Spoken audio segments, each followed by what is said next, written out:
Salut à tous et bienvenue au Coach de Paris. On va parler aujourd'hui d'hypergamie.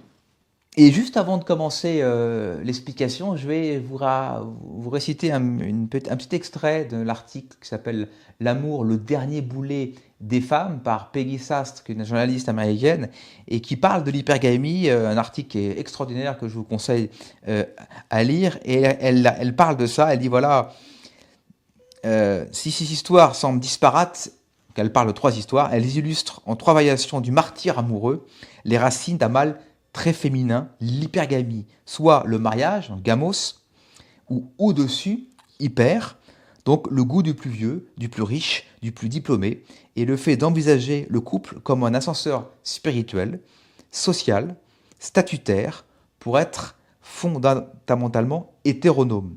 Le mode conjugal par défaut des femmes à travers le monde et le temps, l'infrastructure de leur vie par procuration. Jenny, Monique et Valérie, la femme de Hollande notamment, cherchaient dans l'homme ce qu'elle pensait ne pas avoir par elle-même. J'aime beaucoup cette définition de l'hypergamie, donc le mariage vers le haut et choisir son homme comme un ascenseur social, spirituel et statutaire. On parle souvent de l'homme est polygame, donc toujours là pour aller disséminer ses gènes un peu partout, mais on sait rarement que la femme est hypergame. Donc le mot est lâché. Alors elle n'est pas hypergame par plaisir ou par fantaisie ou par esthétisme ou coquetterie.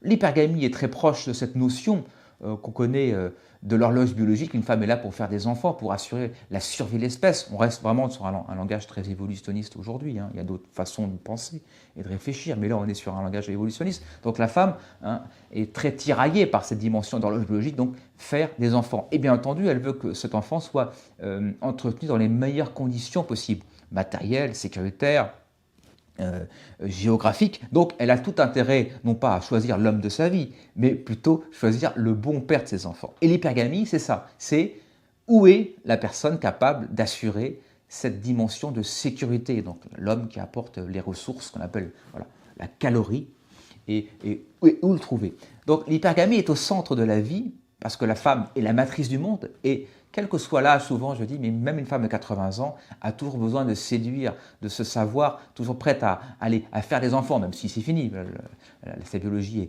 est terminée, mais elle a toujours au fond d'elle-même l'espoir de toujours être à la disponibilité de la vie, de toujours donner vie. Et l'hypergamie est une preuve que la femme est toujours en position matricielle de vouloir donner vie. C'est la raison pour laquelle l'homme est un élément dans cette séquence, mais il n'est pas déterminant.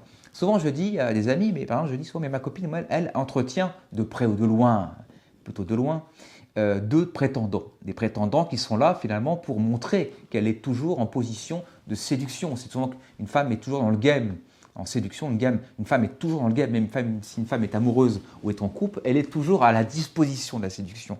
Ça ne veut pas dire qu'elle agit, c'est pas ça, mais elle est toujours à l'occasion un peu de vérifier son pouvoir de séduction et de reproduction.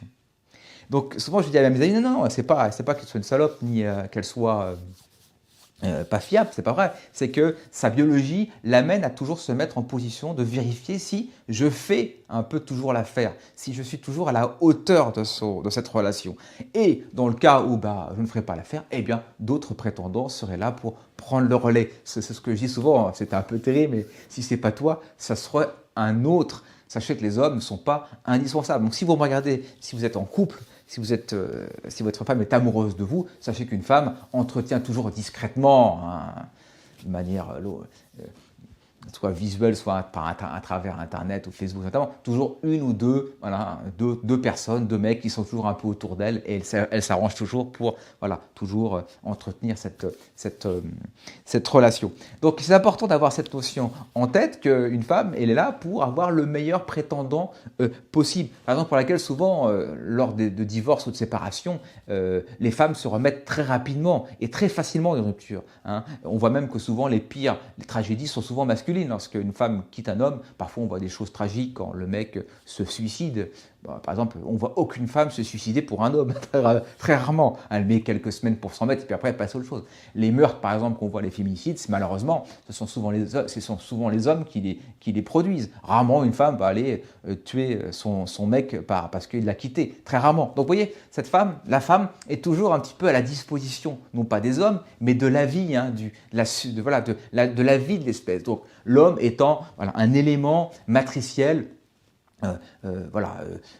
important, mais il n'est pas déterminant. Il y en a d'autres. Hein, il y en a d'autres. Donc l'hypergamie, c'est ça. L'hypergamie, c'est se dire, une femme recherche toujours au fond d'elle-même, le mâle supérieur, celui qui va pouvoir lui donner le maximum de protection et de sécurité. Alors parfois, on parle d'un drame, d'un mal, parce qu'on parle souvent de ce qu'on appelle le surinvestissement amoureux. Hein, c'est que la femme, après, parfois, pour certaines, pas toutes, mais elle ne voit que la réussite de leurs hommes. C'est pour ça que souvent, dans les métros, j'entends souvent des femmes qui parlent que de leur mec. Ah, mon mari fait ça. Ah oui, mon mari fait ça. Ah, mais mon mari est plus fort que toi. Tu vois ce que je veux dire? Donc, l'hypergamie, c'est ça. C'est reposer un peu, allez, en langage plus populaire, on dit transmettre la patate chaude. Hein. Je remets tout, je mise tout sur mon mari. Hein. C'est mon mari qui va m'élever parce qu'elle se dit qu'elle n'a pas la capacité de briller, de rayonner assez suffisamment pour pouvoir être suffisamment forte pour pouvoir réussir par elle-même. Donc elle a toujours tendance à mettre en valeur son mari. Donc les femmes parlent souvent dans le groupe de leur mari, de leur réussite, parfois malheureusement de leur échec, mais bon. Donc il faut avoir cette notion en tête dans l'hypergamie que vous n'êtes pas, les hommes en tout cas, indispensables dans ce cheminement de l'existence et de la vie, et qu'une femme, se tient toujours à disposition de prétendants plus supérieurs que vous. Et si vous ne faites pas l'affaire, écoutez, vous serez peut-être mis de côté progressivement, surtout en plus si elle n'a plus d'admiration pour vous. On sait que la notion d'admiration et l'hypergamie sont très proches. Quand une femme n'éprouve plus d'admiration pour un homme, elle a tendance après à se mettre un peu en mode repli ou un peu de ressentiment ou de critique. Et puis, elle trouve quelqu'un d'autre un peu plus ambitieux, un peu plus déterminant, plus battant, donc toujours la vie, donc toujours au service de la vie. Donc voilà un petit peu cette notion d'hypergamie que je voulais aborder aujourd'hui, comme ça, rapidement, on pourra en parler des heures. Et je vais aussi vous lire un petit texte. Donc, toujours, je vous conseille cet article sur l'amour, le dernier boulet des femmes. Et elle parle notamment de Valérie Trierweiler, donc la femme qui a été quittée par François Hollande. Et cette Valérie Trierweiler finit son livre qu'elle avait écrit. Elle dit, voilà, écoutez bien ce qu'elle dit. Elle dit, le mariage n'est pas une réparation. Bien sûr, être marié avec lui, François Hollande, m'aurait facilité la vie. J'aurais été moins illégitime aux yeux des autres et peut-être dans mon inconscient, ce lien officiel, on se rappelle, le lien officiel, la bague, elle a la robe de mariée, ce lien officiel m'aurait sans doute apaisé.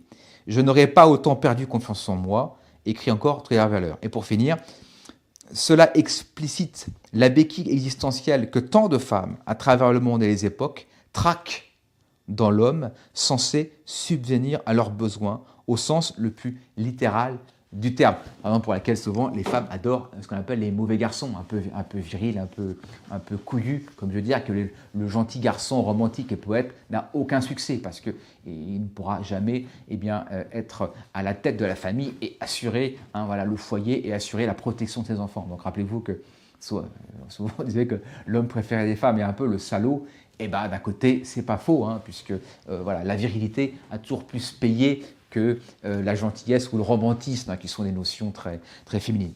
Voilà un petit peu ce que je pouvais vous dire, par exemple, sur l'hypergamie. Donc rappelez-vous, l'hypergamie, c'est la femme se tient à disposition de la vie, et si possible, de la vie toujours supérieure. Donc rappelez-vous toujours que cette notion est importante dans son choix, dans ses choix, et que le couple se joue quasiment tous les jours. Les hommes qui pensent que ça y est, je suis marié, je mets les charentaises et la PlayStation, ils se trompent complètement. Une femme est toujours dans le game. Elle est toujours là pour entretenir de près ou de loin des relations à distance, toujours à distance.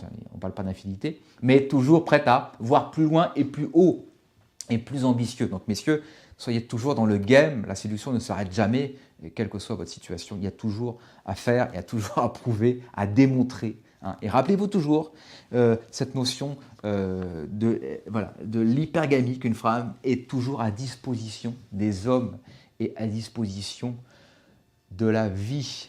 Voilà, c'était quelques mots sur l'hypergamie, donc le maillage vers le haut. Maintenant, vous saurez ce que signifie l'hypergamie. Je vous dis à très bientôt et on fera une prochaine vidéo sur notamment la différence entre caste sociale. La France est un pays de caste, hein, vous vous rappelez, on n'échappe pas à ses castes, à ses origines notamment, et notamment aussi la classe sociale. Hein. Donc, caste sociale et classe sociale, ce sont deux notions bien différentes. On sait que par exemple, les mariages se font toujours par origine, et quoi que vous soyez devenu, hein, je dis souvent, les présents ne s'attirent pas, mais ce sont les origines qui s'attirent. On verra ça en détail, sujet polémique, c'est un sujet qui est rarement évoqué sur Internet. Je vous remercie et à très bientôt sur le Coach de Paris. Salut.